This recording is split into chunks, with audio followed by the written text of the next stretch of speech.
और शिल्पा जी, सबसे पहले आपके पास ही आ रहे हैं सस्ता ऑप्शन ट्रेड के लिए। जी, यहाँ पे सस्ता ऑप्शन के लिए मुझे थोड़ा भी हटके फ्रॉम बैंकिंग मैं फार्मा में देख रही हूँ। थोड़ा डिफेंसिव भी रहेगा और मुझे लगता है यहाँ पे एक अच्छा खासा मोमेंटम ग्रैन्यूल्स में है। ग्रैन्यूल्स 370 के ऊपर एक डिसाइसिव सस्टेनेंस आपको बहुत स्ट्रॉन्ग मोमेंटम जनरेट करते हुए दिखेगा टुवर्ड्स 400। तो ये थोड़ा प्रीएम्प्ट करके मैं 380 का जो कॉल ऑप्शन है ग्रैन्यूल्स का, जो रफली ₹5 साढ़े ₹5 के बीच में अभी ट्रेड कर रहा है, इसमें पार्टिसिपेट कीजिए। स्टॉप लॉस आप ₹2.5 का रखिए and targets of 8, 11 and 13। Okay, तो 380 का कॉल लेकर चले। यहाँ पर तेज़ी की पोजीशन अब 5 पर है, लेकिन आगे अच्छे खासे रिटर्न्स बनने के पूरे आसार बन रहे हैं। एफएनओ सुपरस्टार प्रशांत, आप क्या जोड़ेंगे? मुझे आरबीएल बैंक बहुत पसंद आ रहा है और करीबन 245 247 इस जोन में स्पॉट ट्रेड कर रहा है।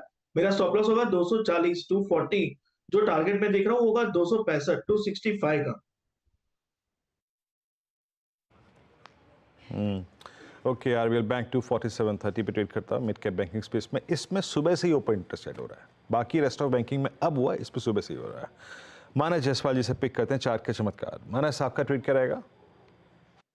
देखिए, टाटा पावर पे खरीदारी करनी है Virendra ji. High top higher button बन रहे हैं। इंपॉर्टेंट मूविंग एवरेजेस के ऊपर स्टॉक पहले से ट्रेड हो रहा था। आज हमें एक प्राइस ब्रेकआउट वॉल्यूम्स के साथ देखने को मिला है। तो जो नेक्स्ट टारगेट होंगे वो 265 के होंगे। 265 रुपए के टारगेट के लिए टाटा पावर में खरीदारी करने की राय रहेगी और 254 का आपको स्टॉप लॉस लगाना है। ये दोनों मैंने कैश लेवल्स बताए हैं। अगर ऑप्शन में ट्रेड लेना हो तो 260 वाला कॉल ऑप्शन ₹4.60 पे ट्रेड हो रहा है। वहां पर आप खरीदारी कर सकते हैं। ₹2.90 का स्टॉप लॉस लगा के खरीदारी करिए और ₹8 के टारगेट इस ऑप्शन में भी सेट करिए। ओके, चलिए अब शरद जी के पास चलते हैं मिड कैप फंडा के लिए। शरद जी, बताइए आपके पिक।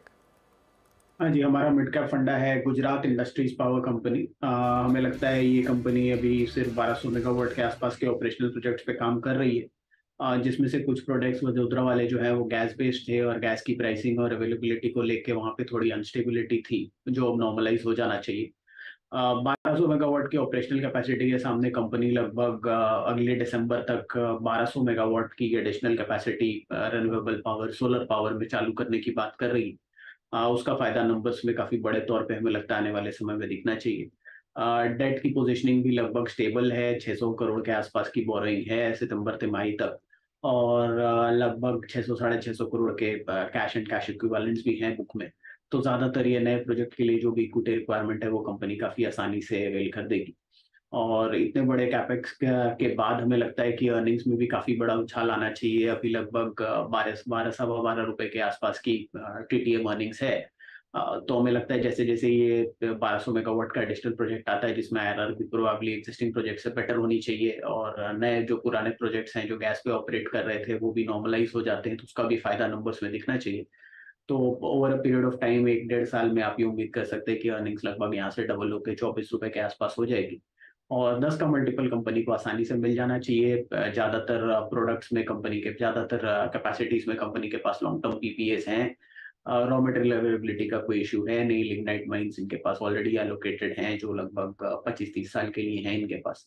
तो काफी सिक्योर्ड बिजनेस लगता है। कोई ऐसा रिस्क मुझे लग नहीं रहा, बोरिंग साइड पे भी नहीं और कैश फ्लो के साइड पे भी नहीं। तो अर्निंग्स में भी काफी डिसेंट ग्रोथ आनी चाहिए। 600 मेगावाट करीब अगले साल नवंबर में और बाकी 600 मेगावाट दिसंबर में।